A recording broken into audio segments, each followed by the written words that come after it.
Tulikuwa Bibokoboko, ilikuwa tariki 3, ilikuwa le 3 Mei 2026 ndio tulikuwa Bibokoboko.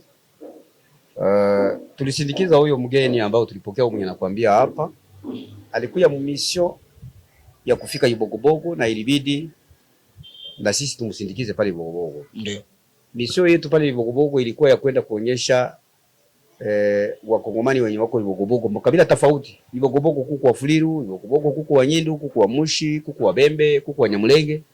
Tulipenda twende tuambia yeye Bibokoboko ya kwamba wanapaswa kuwa na amani. Tanganyika TV, kwa pamoja tukupashe.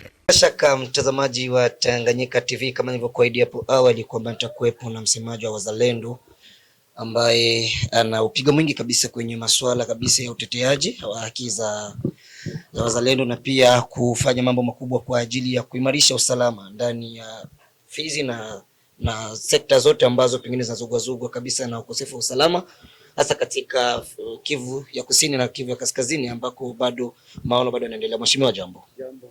Watu wakufahamu kama vile nani, jina lako kwa mara nyingine, maana hata kama nishasema kwenye screen hapo awali.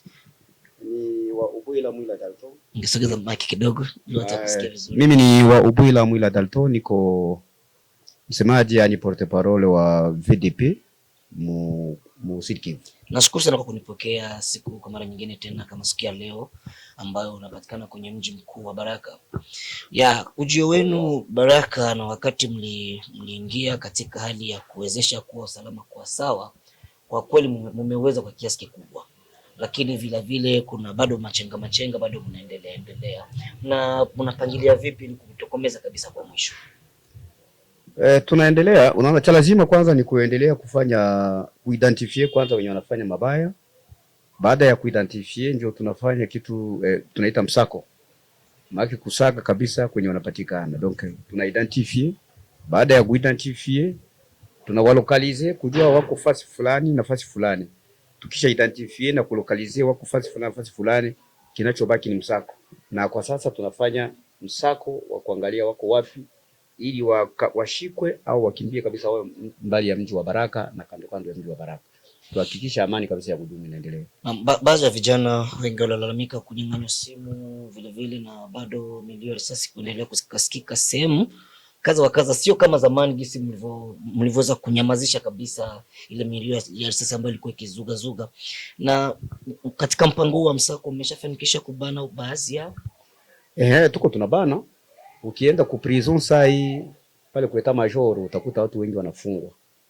Na katikati ya wale watu wenye wanafungwa pale kuleta major, kuko wenye wanashikwa na makosa ya kupiga risasi, kuko wenye wanashikwa na makosa ya bwizi kadhalika. Makosa mengi, wale watu wanafungwa pale, kila mtu kuna kosa yake. Kwa hiyo tunaendelea kufanya kazi na hakikisha usalama utakuwa. Lakini si kusema kama tutahakikisha usalama unaenea inakuwa sibituma, kwa sababu unajua nchi ilipita katika matatizo makubwa. Ndio. Baada ya M23, baada ya RDF, hiyo jeshi ambayo ina hiyo vita yenyewe inaletwa na Rwanda, baada ya kuingia Uvira, unaona hapa Baraka, Swima, Makobola kulipita eka. Kulipita eka na ile situation ambayo watu walipita ndani ili destabilize watu. Unajua watu wa mingi walikimbia kwenda Burundi, wengine wakaenda Tanzania, wengine walikimbia kila mtu kivyake. Na kwa kusema usalama urudie kabisa 100%, inabidi tufanye kazi, na ndio tuko mwayo kazi. Hivi ndio tunaendelea kufanya hiyo kazi. Lakini pia acha nikukumbushe ya kwamba mission yetu hapa pia ni kusema kuna watu ambao wako wanasema ya kwamba sisi wazalendo tunaandaa kufanya masakre au genocide zidi ya kabila la Wanyamulenge. Na ndio unaona hapa majuzia tulikuwa na mgeni hapa Excellence Jacques Kongolo. Ule ni mheshimiwa ambaye ni mshauri wa rais mu makesio identitaire na ma conflit communautaire. Tulimpokea hapa, alifika hapa ni kusema tunataka kuambia watu kama sisi wazalendo, na yeye pia mgeni mwenye tulipokea tulienda tunamhakikishia kama sisi wazalendo hatuko hapa ili tuangamize kabila fulani. Sisi wazalendo tuko hapa ili tulinde raia na mali yake yote, kabila zote. Na ndio maana mgeni alifika hapa, tulienda tunamhakikishia ya kwamba sisi wazalendo hatuko mabandi. Japo katikati yetu kuna watu ambao wanajiita wazalendo lakini sio wazalendo, ndio maana wanachanga mle ndani, na wakati wanafanya mabaya inaonekana sisi watu wazima, sisi wazalendo halali, sisi wazalendo halisi ndio tunafanya hivyo. Mshauri wa rais tulienda tunamhakikishia ya kwamba sisi tuko hapa kwa kulinda raia na mali yake yote, na tupangilie yoyote ile ya kufanya genocide dhidi ya kabila fulani. La mgambo likilia, kuna hilo lambo ndo nilikuwa nahitaji kabisa uliweke wazi kabisa kwa wasikilizaji na watazamaji ambao wanaendelea kutufuata kwa sasa. Maana kuna taarifa imesemekana kwamba wazalendo walikuwa katika mji wa Bibogobogo ili kuangalia namna gani kuzungumza kwa upatanishi, kwa amani na raia, sio kwamba kuzungumza na jeshi ambalo linazuga usalama hasa kwa ukanda wa juu. Hiyo habari ni tetesi ambazo zinapita kwenye mitandao ya kijamii. Tanganyika TV imekutembelea ili uweze kuwajuza watu habari hiyo, ni kweli au ni uzushi mtupu? Tulikuwa Bibogobogo, ilikuwa tariki 3, ilikuwa le 3 Mei 2026 ndio tulikuwa Bibogobogo. Tulisindikiza huyo mgeni ambao tulipokea, mwenye nakwambia hapa alikuja mission ya kufika Bibogobogo na ilibidi na sisi tumsindikize pale Bibogobogo. Ndio mission yetu pale Bibogobogo ilikuwa ya kwenda kuonyesha wakongomani wenye wako Bibogobogo makabila tofauti. Bibogobogo kuku wa Fuliru, Bibogobogo kuku wa Nyindu, kuku wa Mushi, kuku wa Bembe, kuku wa Nyamulenge. Tulipenda twende tuambie raia Bibogobogo ya kwamba wanapaswa kuwa na amani na wasiwazie ya kwamba sisi wazalendo tuko hapa ili kuangamiza kabila fulani. Antukani amani ndio yenyewe tulifuata Bibogobogo na kusema tupasifie au Bibogobogo na huko chini kubarabara watu watembeleane. Hivyo ndio message ambayo sisi tulileta na ndio yenyewe tulifuata kule Bibogobogo tukisindikiza mshauri wa rais Excellence Jacques Kongolo. Wakati mlifika kule mlipokelewa namna gani? Hisia za watu zilikuwa namna gani? Na wakati mliporudi hao watu wa huko chini walipokea namna gani? Hakukuwepo na mushkeli fulani, pengine watu kuona kwamba pengine mnakuwa mnatumikishwa kwa kiasi fulani?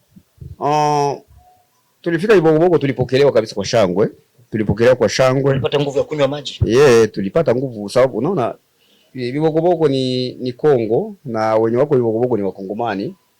Walitupokea kwa shangwe na walikuwa na moyo wa furaha kabisa, kwa sababu kwanza walituambia ya kwamba ni muda mrefu hawatembelewe na serikali. Hiyo ilileta furaha kwao, kusema ya kwamba serikali inawakumbuka na inafika pale katika kijiji cha Bibogobogo. Walifurahi zaidi sana na walitupokea kwa shangwe na vigeregere. Raia walioko chini, kwa sababu unajua kulikuwa na hali fulani Loeba wapi wakikumbushana machafuko, unaweza kuwaambia nini kuhusiana na hilo jambo? Raia ya hapa Baraka na kando kando ya Baraka, unajua Rais Tshisekedi, Antoine Tshisekedi Chilombo, rais wa Jamhuri ya Kidemokrasia ya Kongo, anataka amani.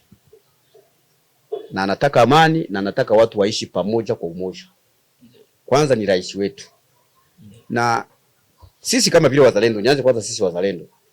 Sisi wazalendo tuko jeshi la akiba. Na unajua kama mzalendo wa kwanza ni rais, rais ndio mzalendo wa kwanza. Na ni lazima yale ambayo rais anataka tuyatekeleze. Rais anataka amani na sisi wazalendo tunapasha kutetelea amani yenye rais wetu, yenye mzalendo wa kwanza anahitaji. Lakini pia population ya Baraka na kando kando, tunataka kuambia ya kwamba kama rais wetu anataka amani na hakuna faida ya vita kabisa. Tunahitaji watu wote waishi pamoja kwa umoja. Tunataka watu waache madiskuru ya ene. Tunataka watu wapendane, tunataka watu watembeleane. Na hiyo ndio mission ya mshauri wa rais nilifuata hapa. Makabila zote zitembeleane, makabila zote ziishi pamoja kwa umoja. Na mimi kama vile msemaji wa wazalendo hapa, naomba waraia wa hapa Fizi, hapa Baraka, katika jiji la Baraka, watu wote tunatangazia amani na tunaomba waishi pamoja na makabila zote. Kama wewe au nitafutie mimi amani, na wewe utakosa amani. Amani Wakati unaniacha na amani, na wewe utakuwa na amani. Lakini wakati wewe unaniacha, wewe unanipiga, unanikosesha amani. Ile amani yenye unanikosesha, na wewe pia unajikosesha amani. Ina maana tuna umuhimu kabisa na tuko na intere ya kutafutiana amani katikati yetu. Ndio. Fursa hii tumetafuta muda mrefu sana kusema kwamba pengine tungepata nafasi nzuri kama na hii kuzungumza kwa kuhusiana na mambo ya siasa ambayo yanazungumziwa, hasa kwa upande wa wazalendo, upande wa raia ambayo inategemea nguvu pia za FARDC pamoja na wazalendo. Hakika mmepiga mwingi na mmefanya watu kujiresezi, kujua kwamba kuna hali fulani ambayo inakuja ya matumaini ya kwamba kuna hali ya amani itakayorejea. Lakini pia kuna mushkeli fulani ambayo iliweza kujitokeza sasa katika lango kuu la usalama pale maeneo ya Kuplan. Kulikuwa na mawazo fulani ya kusema kwamba mlikuwa mnahitaji kuzuia njia kwa sababu ya abiria kutoka Bukavu kuendelea huku na huku, na pengine watu kusema kwamba kunaweza kuwa na hali faida ya kufunga njia ile ni kwa sababu ya kuevite infiltration. Lakini leo ile njia inaonekana kama kuwa na wazi kwa kiasi fulani. Mnatumikisha ufundi gani kuhakikisha kwamba hakuna adui atakayeingia? Kitu ambacho kinazuia adui asipite ni kujipanga vizuri. Na kujipanga iko na njia tatu au njia nyingi kabisa. Ya kwanza ni usalama. Usalama, tukisema usalama tunasema security. Yeah. Na security ni prevention. Na kama security ni prevention, kuidentifie mtu mbaya, kitu cha kwanza ni kuidentifie mtu mbaya na mtu mzuri. Ndio. Huyu anakuja, anatoka Bukavu, anakuja maeneo yenye sisi tunapatikana, anafuata biashara au anafuata nini? Au anafanyaka nini Bukavu? Anahusika na nini? Na wakati tunaona mtu ni mbaya, moja kwa moja tunamfunga, tunamtia ndani korokoroni. Lakini kama tunaona mtu anahusika tu na biashara au na mambo mengine, huyu ni raia wa kawaida, anahitajika kufanya kazi yake kama kawaida. Kwa hiyo kuhakikisha usalama unakuwa na watu wanaendelea kutoka maeneo ya Bukavu na Goma kukuja maeneo kwenye sisi tuko, ni kujipanga kiusalama. Ndio. Kiprofessional. Hiyo ndio inazuia na hiyo inalinda raia. Na tuseme kiufupi mmejipanga vilivyo kuhusiana na hilo jambo na mfumo mzima wote umenyooka vizuri. Hapo unaona nilisema tulitoka katika situation mbaya hapo. Ndio, bila shaka. Na kusema turekipere kama vile tulikuwa mbele. Ndio. Inaomba tufanye kazi. Processes. Na ndio ile nilisema usalama unabidi tu reinforce. Ndio. Na ndio kazi ambayo tuko nayo kwa sasa. Hata kama kunaweza kuwa liaison ya kutoka Bukavu kuja huko, lakini si kusema kama kabisa adui anaweza kuwa na aksia kupita. Ndio. Kweli. Yeah. Kabla hatujamaliza kipindi hiki kifupi ambacho tumejiandaa na wewe kwa ajili ya onyo lako kwa watu ambao wanazugazuga usalama, unawaambia nini hasa kwa hali ya usiku ambao wanazugisha usalama, mambo kama kunyang'anya simu, kupiga masasi ovyo, unawaambia nini onyo lako? Wabandi watu wenye wanashikilia silaha na wanajiita wazalendo, kitu cha kwanza nitawaambia, silaha sisi tulichukua haikuwa kwa shabaha ya kusumbua raia yetu.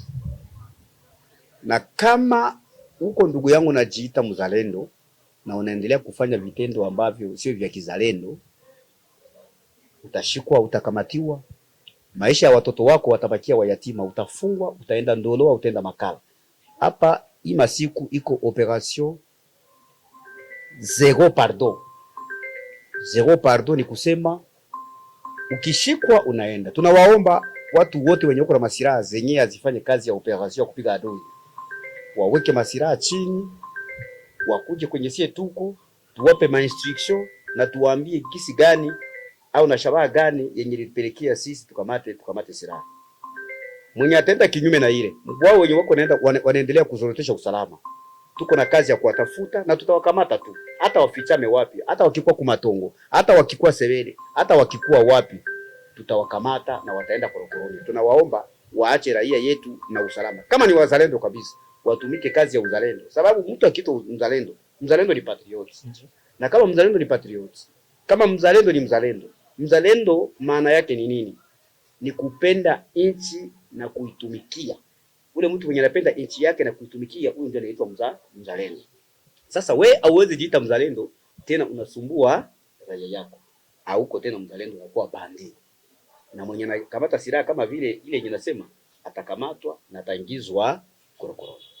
Na asante sana.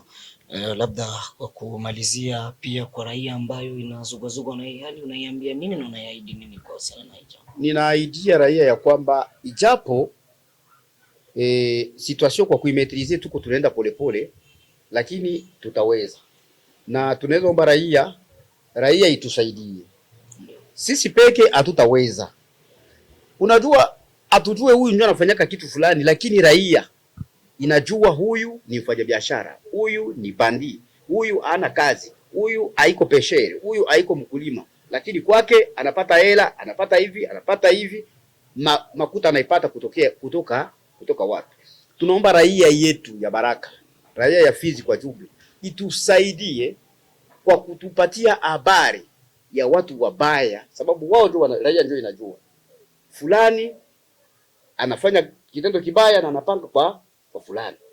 Nyumba 10 surtout watusaidie kutupa habari, wa chef de quartier watusaidie, wa chef d'avenue watusaidie.